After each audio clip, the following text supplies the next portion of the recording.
What is going on, everybody? We did it. We have in our hand the very first sample of my brushes. If you follow some of my videos, you'll know that I am trying to launch a brush line via Kickstarter and then hopefully sell it in local stores and maybe at conventions if I get enough products. That'd be cool. Be able to set up a table at some events. Also, I will sell it through my eBay, through an online store, that sort of thing. But the most important part is that we get quality brushes good for our specific task at hand, which is tiny miniatures and painting them. So I specifically have been working with the manufacturer. I went with all rounds, 00, 0. They're still a prototype, but I got 00, 0, 1, 2, 3, 4, 5, and 6. Actually, that's 5, that's 6. But I don't have my label or brand or anything on them yet. But this is basically what they'll look like, and then the information will be there. So I haven't used them yet, besides with water. I washed out the glue, which brushes, when they're shipped, they are held together by water-soluble glue. I believe it's gum arabic, I think it is. And you wash that out, and that's what keeps their tip when they're shaping them and shipping them. So we did wash each individual one, and I did test them with just water. I didn't. Now the thing is, I'm doing a all white brush, and this is going to help new painters understand not to get paint down into the ferrule. I think it's going to be an advantage for learning how to paint, or an advantage for good practices when you paint, because sometimes you're tempted to just stick it in, but you'll be able to tell because of these white hairs will probably stain over time from the dye, or the pigments in the paints. You'll be able to tell that you got, how often I guess you get paint down in your ferrule. So it'll be a good way to, I guess, specifically think about it when you're painting. I also like the all white, because if you follow me, I do like big contrast in my miniatures. It's something I've been focusing on a lot lately. I think it's the key to all miniature painting. It's just contrast, contrast, contrast.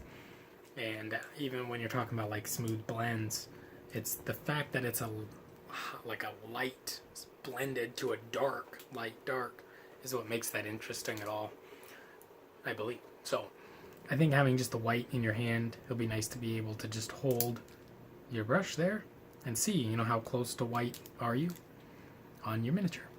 Sometimes you don't want a lot of white, but you might want a few touches of pure white. So that's just a little extra thing, but I also like the way it looks.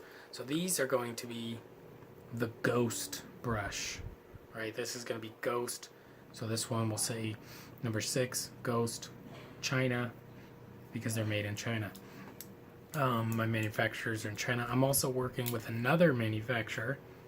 They don't know this unless they watch my YouTube, but I have 2 different manufacturers doing similar projects, and we're going to hopefully pick the better of it. Well, we'll pick the better of the 2, but hopefully we just get 2 good products, and then we'll have the Ghost and the mystery thing on this side, and then I have a 3rd thing in the works that, depending on how much all this ends up costing, and if we actually can raise the money on Kickstarter, the 3rd thing might be delayed, because it's all savings account basically for this. So the exciting thing, if you follow me on YouTube, I got a commission to paint a ghost, Lady Oleander.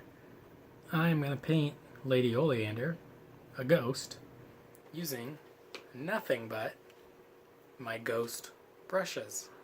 And I think that'll be a great way to showcase that they're good. Hopefully. Like I said, I haven't used them with paint yet. Hopefully they maintain sharp tips. That was very important. I stressed it over and over again. Pointy, pointy, pointy, sharp, pointy.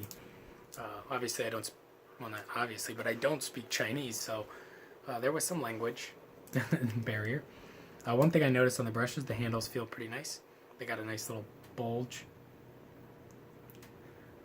here where you're holding, but also none of them that I've seen so far, or none of, well, I only got this one set, but none of the ferrules rattle on the handle. Sometimes you'll notice when you buy like a brush set, the ferrule's a little loose. These are not. Hopefully they maintain that quality when I order a whole bunch of them to fulfill a hopefully successful Kickstarter. And we'll be able to put them through a full-blown test, because I'm going to paint Lady Oleander with just these. And this is a commission, but I told the guy I would really try my hardest if, you know, he wanted me to paint Lady Oleander, because I think it's a cool model. So I'm going to try very hard. I'm going to try to do my best job with these brushes on that model. Ghost brush, ghost model. It's a match made in heaven. So hopefully you stick around. I'll let you know when the Kickstarter is going to be ready, and I'll let you know all the updates. And hopefully you support the idea. And obviously I'm not Walmart or, you know, Winsor Newton or whatever, but I'm going to try and make a great quality product for, you know, pretty good price. I can't match the huge big box price, but I think I can get them under $4. You know, or maybe a set for 20. I don't know. There's 8 brushes, maybe 15. I don't know. We'll see.